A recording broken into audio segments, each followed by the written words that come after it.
결국 레알 마드리드가 또다시 챔피언스리그 우승을 기록을 했는데, 이제 오늘 경기가 이제 레알 마드리드가 많이 우세할 거다라는 이제 경기 시작 전에 이제 기대와는 달리 오늘 경기가 정말 박빙으로 진행이 됐고, 그리고 도르트문트가 심지어 조금 더 잘하는 시간이 많았습니다. 뭐 결정적인 찬스 도르트문트가 3번, 레알 마드리드가 1번이에요. 심지어 전반전에는 도르트문트의 골 기대값이 1.68, 레알 마드리드는 0.09였습니다. 거의 전반전은 도르트문트가 레알 마드리드를 계속 이제 밀어붙이는 경기였어요. 그런데 이제 오늘 포인트 중에 하나가 준비를 일단 잘해왔습니다. 도르트문트가. 이제 어떤 거였냐면, 오늘 레알 마드리드가 벨링엄을 왼쪽에 두는 선택을 했거든요. 벨링엄을 왼쪽에 두면서 4-4-2 전형이었죠. 이 4-4-2 전형을 두면서 호드리구와 비니시우스가 조금 더 공격에 집중할 수 있는 이런 형태를 만든 거라고 할 수가 있겠죠. 그리고 이제 여기서 레알 마드리드가 이제 어떤 형태로 가냐면, 아무래도 도르트문트가 조금은 더 수비적인 형태가 됐어요, 전반전 초반에. 근데 여기서 이제 호드리구와 비니시우스가 훈멜스와 슐러터백을 잡으면 이때 벨링엄이 가운데로 들어온다, 혹은 이제 발베르데가 가운데로 들어온다, 이러면서 번갈아 가면서 미드필더들이 가운데로 들어와주면서 도르트문트의 수비를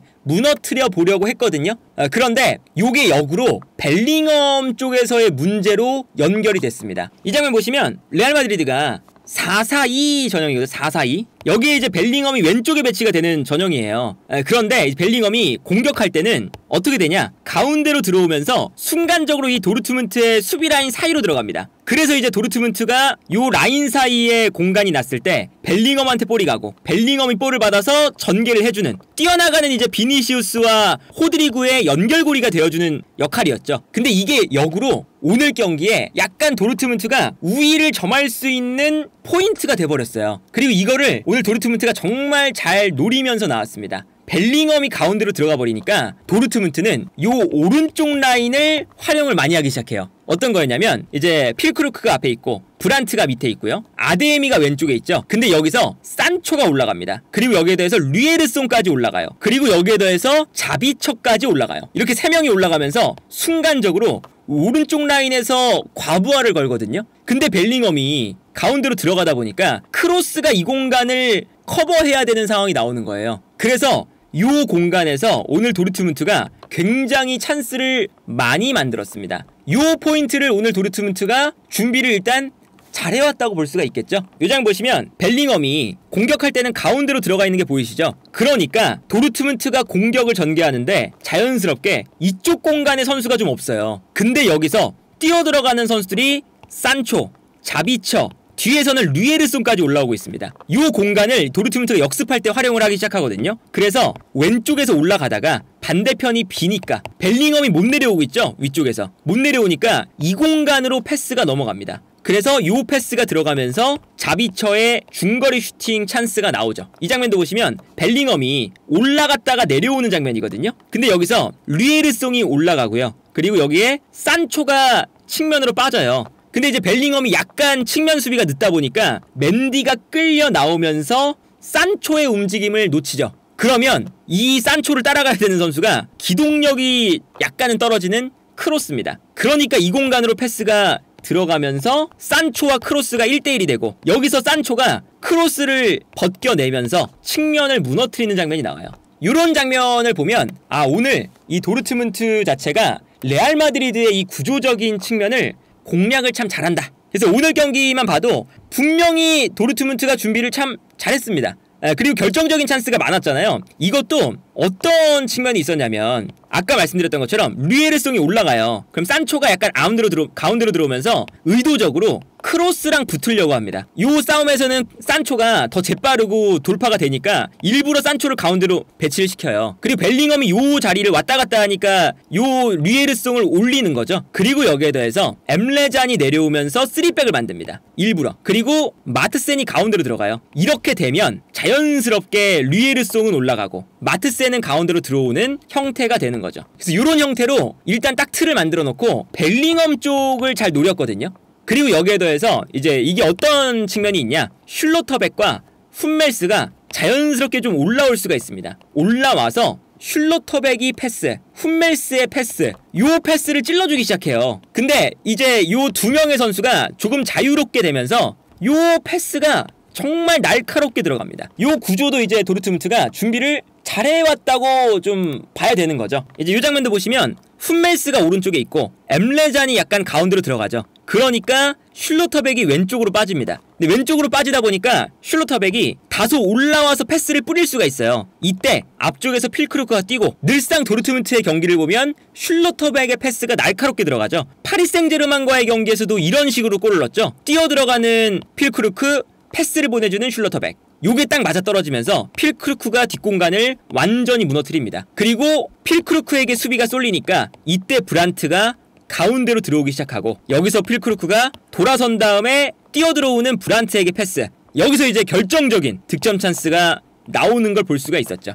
이 장면도 이제 그 도르트문트가 수비수의 패스부터 시작했던 장면이었고요. 이 장면도 훈멜스가 이제 아무래도 엠레잔이 내려가다 보니까 슐로터백, 엠레잔, 훈멜스, 이러면 훈멜스가 치고 올라올 수가 있거든요. 순간적으로 치고 올라오면서 레알 마드리드의 예측을 뚫었어요. 그 다음에 뛰어들어가는 아데예미에게 직접 스루패스, 요 미친 스루패스가 한번 나왔죠. 그래서 아데예미가 뛰어들어가면서 뒷공간. 근데 이제 오늘 이 쿠르투아의 또 선방과 요 헌신이 있었죠.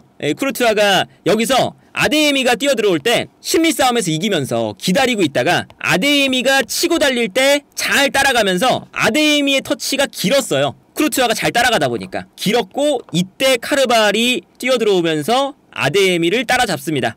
여기서 이제 위기를 넘기는 장면이었는데, 요런 장면도 도르트문트가 준비를 너무 잘했구나. 레알 마드리드의 수비 전형을 무너뜨리는 플레이, 그리고 이제 훈멜스나 슐로터백이 올라와서 찔러주는 플레이, 요런 모습들이 참 좋았거든요. 이 장면도 보시면 레알 마드리드가 코너킥을 올리는 장면인데, 여기서 이제 도르트문트가 역습으로 나가는 장면이었어요. 근데 여기서도 보시면 뛰어나갈 때 레알 마드리드의 선수들보다 도르트문트의 선수들이 열심히 일단 뛰어나가기 시작합니다. 그리고 요 다음 장면을 보면 완전히 이제 도르트문트 선수들만 막 뛰어 올라가고 있어요. 레알 마드리드 선수들의 복귀 속도가 약간 늦었죠. 그래서 이 장면도 엄청 빠르게 올라가면서 득점에 가까운, 공격 숫자 6명, 수비 숫자 3명, 완벽했던 그런 역습 장면이 될 뻔했죠. 이 장면도 후방에서 이제 수비에서 공격으로 나가는데, 여기서도 약간 필크루크가 내려오면서 수비를 끌어당기고, 이때 반대편에 보시면 브란트와 아데예미가 뛰어 올라가기 시작합니다. 그래서 반대편으로 방향이 딱 전환될 때 브란트가 볼을 받아서, 가운데에서 볼을 받아서 뛰어 올라가는 아데예미에게 패스를 보내줍니다.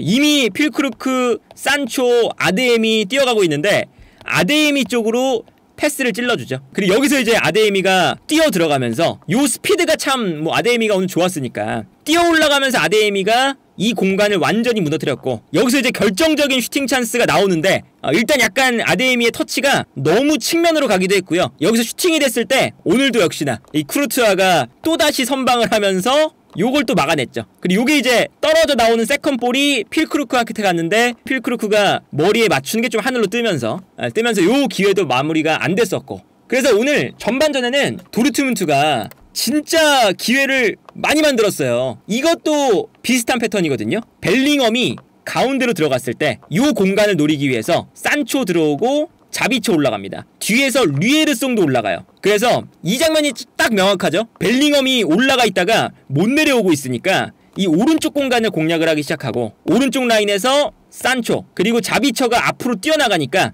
벨링엄이 공격에 있다가 수비로 내려올 때 한 박자 늦습니다. 한 박자 늦어서 이 공간으로 이제 패스가 들어가고, 자비처의 결정적인 크로스, 그리고 반대편에서 뛰어들어오는 아데예미의 슈팅까지. 그리고 여기서 이제 이거를 레알 마드리드가 걷어냈는데, 카마빈가가 끌고 올라가다가 다시 이제 도르트문트가 둘러싸면서, 빠르게 둘러싸면서 볼을 빼앗고, 빼앗은 다음에 또다시 뛰어들어가는 필크루크에게 스루패스. 이게 정말 아까웠죠. 물론 이게 오프사이드에 가깝긴 했지만, 뛰어들어가면서 필크루크가 1대1 찬스에서 슈팅, 이게 골대를 맞고 나오는. 물론 이것도 쿠르투아가 적절하게 나오면서 각도를 줄여줬기 때문에 이제 너무 측면으로 슈팅을 하다가 골대를 맞고 나오는 장면이었죠. 이게 공격뿐만 아니라 수비도 도르트문트가 엄청 잘했어요. 이 장면도 보시면 이번에는 레알 마드리드가 역습으로 나가고 있거든요. 역습으로 나가는데 아까랑 좀 다르게 레알 마드리드가 역습으로 나갈 때 도르트문트의 선수들이 수비로 엄청 열심히 뛰어옵니다. 그래서 비니시우스가 뛰어 올라가는데 비니시우스 혼자 뛰어 올라가는 반면에 도르트문트는 엄청나게 많은 선수들이 벌써 수비로 복귀를 하고 있죠. 그래서 이 다음 장면을 보면 비니시우스가 치고 나갔는데 이미 도르트문트 선수들이 모두 복귀를 해서 수비를 하고 있는 걸 볼 수가 있어요. 요게 이제 도르트문트의 힘이었고, 오늘 이 훈멜스가 비니시우스를 정말 잘 막았어요. 이 장면도 보시면 류에르송이 이제 붙었을 때 아무래도 류에르송은 비니시우스에게 돌파를 많이 당하거든요. 당했을 때 훈멜스가 뒤에 있다가 류에르송을 벗겨낼 때 그 공간으로 뛰어가죠. 그래서 이제 비니시우스를 이 다음 장면에서 막아 세우는 장면이 나오게 되는데, 이 장면도 보시면 이번엔 비니시우스가 측면으로 볼을 몰고 나가면서 일단 류에르송이 한번 제껴졌어요. 그리고 훈멜스가 측면으로 달려나가죠. 그리고 여기서 비니시우스가 한 번 더 치고 나갑니다. 아무래도 스피드가 빠르다 보니까 여기서는 훈멜스가 놓쳤어요. 근데 류에르송이 다시 커버를 들어가고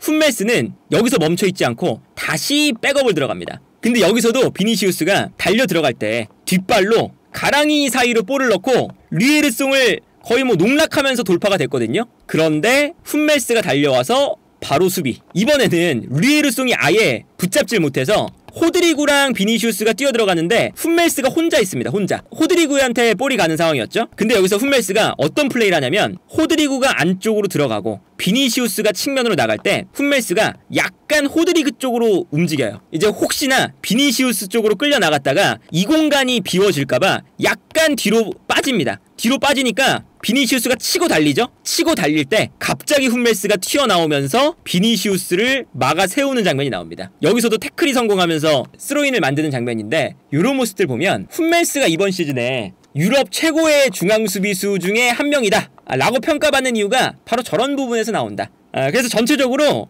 도르트문트가 오늘 경기 되게 잘했어요. 잘했는데 문제는 본인들이 우세할 때 골을 못 넣었다는 거죠.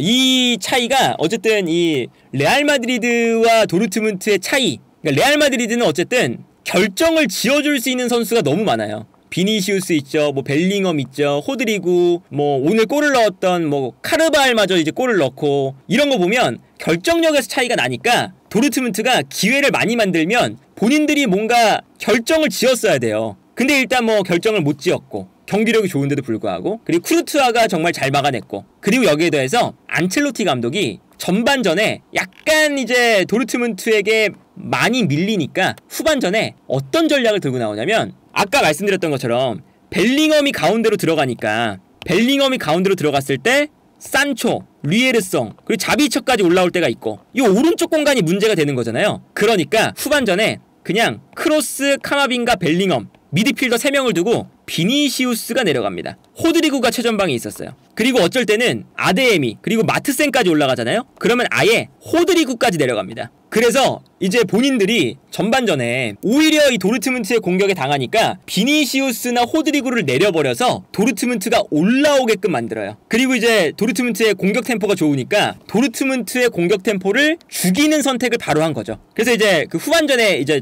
수비를 보면 전반전하고 다른 게 확실히 느껴지는데, 이제 이 장면을 보시면 전반전의 수비랑 참 달라진 거죠. 벨링엄이 계속 이쪽에서 문제가 생기니까 차라리 가운데에 요 이제 카마빈가, 크로스, 벨링엄을 두고 비니시우스를 내리고, 그리고 발베르데가 이제 요 오른쪽 공간을 메워주니까 미드필더를 아예 5명으로 만들어요. 그래서 전반전에 요쪽 공간에서 이제 문제가 나왔던 거잖아요. 요 이제 류에르송이 올라가고 산초가 들어가고, 이때 이제 벨링엄이 요 선수를 못 따라가서, 이 공간을 못 따라가서 문제가 있었는데, 이제는 비니시우스가 내려가서 이 공간을 좀 커버하기 시작하는 거죠. 그래서 이제 결과적으로는 비니시우스를 내리는 선택을 하니까 요 왼쪽 공간이 수비가 되기 시작해요. 그리고 오히려 레알 마드리드가 4, 5, 1 아주 수비적인 전형을 만들죠. 후반전의 기록을 보면 아까 전반전에 골 기대값이 도르트문트가 1.68, 레알 마드리드가 0.09였잖아요. 근데 이 골 기대값이 후반전에 도르트문트가 0.2가 됩니다. 반면에 레알 마드리드는 1.06이 되죠. 그러니까 수비적인 안정화를 먼저 시켰던 거.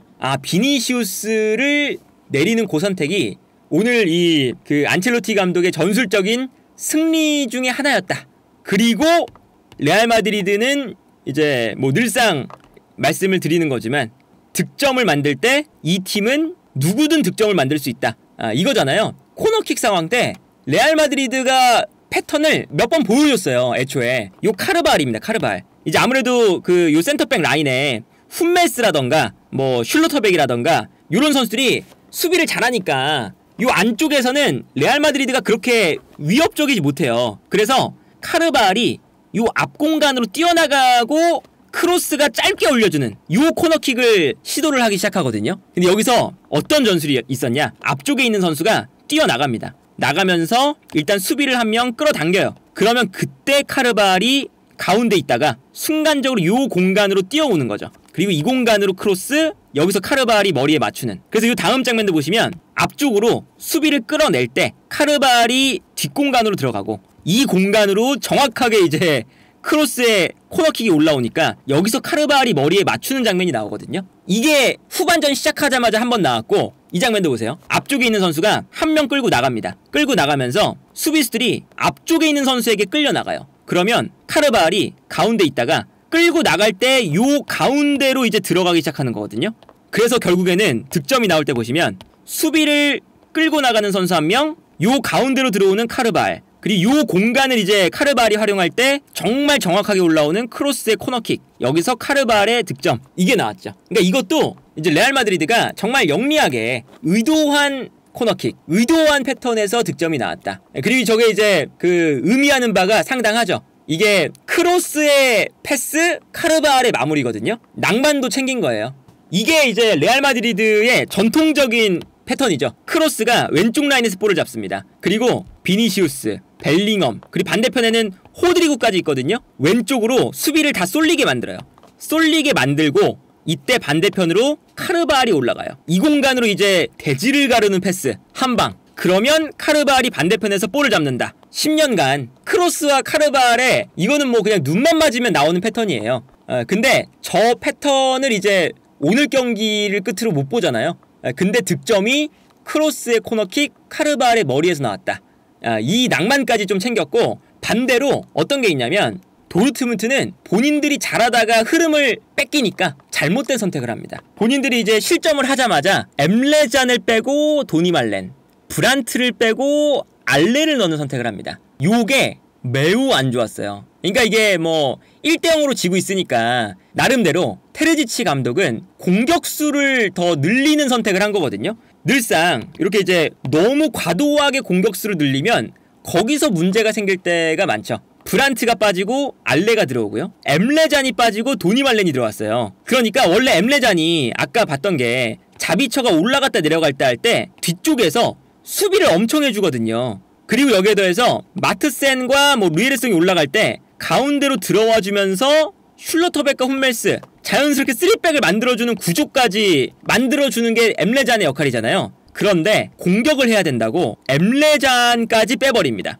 그래서 엠레잔 대신에 도니말렌이 들어왔죠. 그래서 이제 자비처가 밑에 있고 도니말렌이 그냥 올라가 버려요. 근데 요게 이제 문제가 뭐냐면 미드필더 라인에 선수가 없다 보니까 레알 마드리드의 선수들이 카마빙가, 뭐 발베르데, 호드리구, 비니시우스, 벨링엄 역습할 때 자유롭게 이 공간을 쓰기 시작합니다. 빌드업도 안 되고. 그러니까 공격수가 이렇게 많지만 이쪽까지 볼이 못 올라가요. 오히려. 그래서 오늘 재밌었던 게 오히려 도르트문트가 공격수를 투입한 이유보다 공격수를 투입하기 전이 오히려 빌드업이 잘 되고 오히려 공격이 잘 됐죠. 이게 교체하자마자 나온 장면이거든요. 중원에 이제는 그 엠레잔이 나가버리고 브란트도 나가버리니까 자비처 한 명입니다. 반면에 레알 마드리드는 중원에 발베르데, 카마빙가, 크로스, 벨링엄 엄청나게 많은 선수가 있잖아요. 그러다 보니까 도르트문트가 미드필더 라인을 거쳐가려고 하는데 둘러싸여서 볼을 뺏겨요. 중원 싸움이 안 되죠. 그리고 여기서 뺏기자마자 떨어져 나오는 세컨볼도 또 레알 마드리드가 가져갑니다. 그래서 여기서도 미드필더가 없다 보니까 오히려 도르트문트의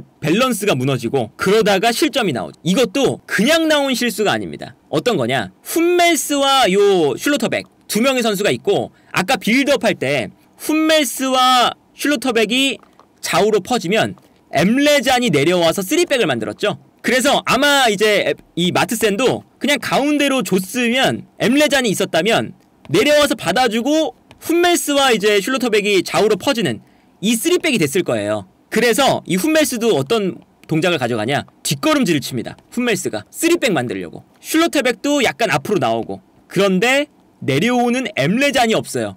그러니까 마트센이 이 공간으로 패스를 했을 때 아무도 없고 벨링엄이 이거를 눈치채고 올라와서 끊죠. 이것도 엠레잔을 교체한 테르지치 감독의 교체가 이 미드필더 라인의 요 빌드업 패턴을 완전히 망친 거죠. 확실히 훈멜스가 퍼져나가다가 다시 들어오죠. 3백을 만들려고 뒷걸음질 치다가 여기서 이제 벨링엄이 볼을 끊어냈고 끊어낸 다음에 비니시우스. 그리고 이런 결정적인 찬스를 도르트문트는 오늘 경기에서 많이 놓쳤지만 레알 마드리드는 놓치지 않습니다. 뭐 기본적으로 도르트문트도 잘했지만 전체적으로 봤을 때 이 레알 마드리드의 경험 그리고 이제 이 안첼로티 감독의 노련한 전술적인 포인트 그리고 여기에 대해서 이제 테르지치 감독의 약간은 부족한 경험으로 인한 마지막에 너무 공격 숫자를 과도하게 늘리면서 미드필더 밸런스가 무너지고 본인들만의 빌드업 패턴이 망가지면서 실수가 나오는 이런 것들이 오늘 경기에서 이 두 팀의 차이가 나왔다. 오늘 경기 전에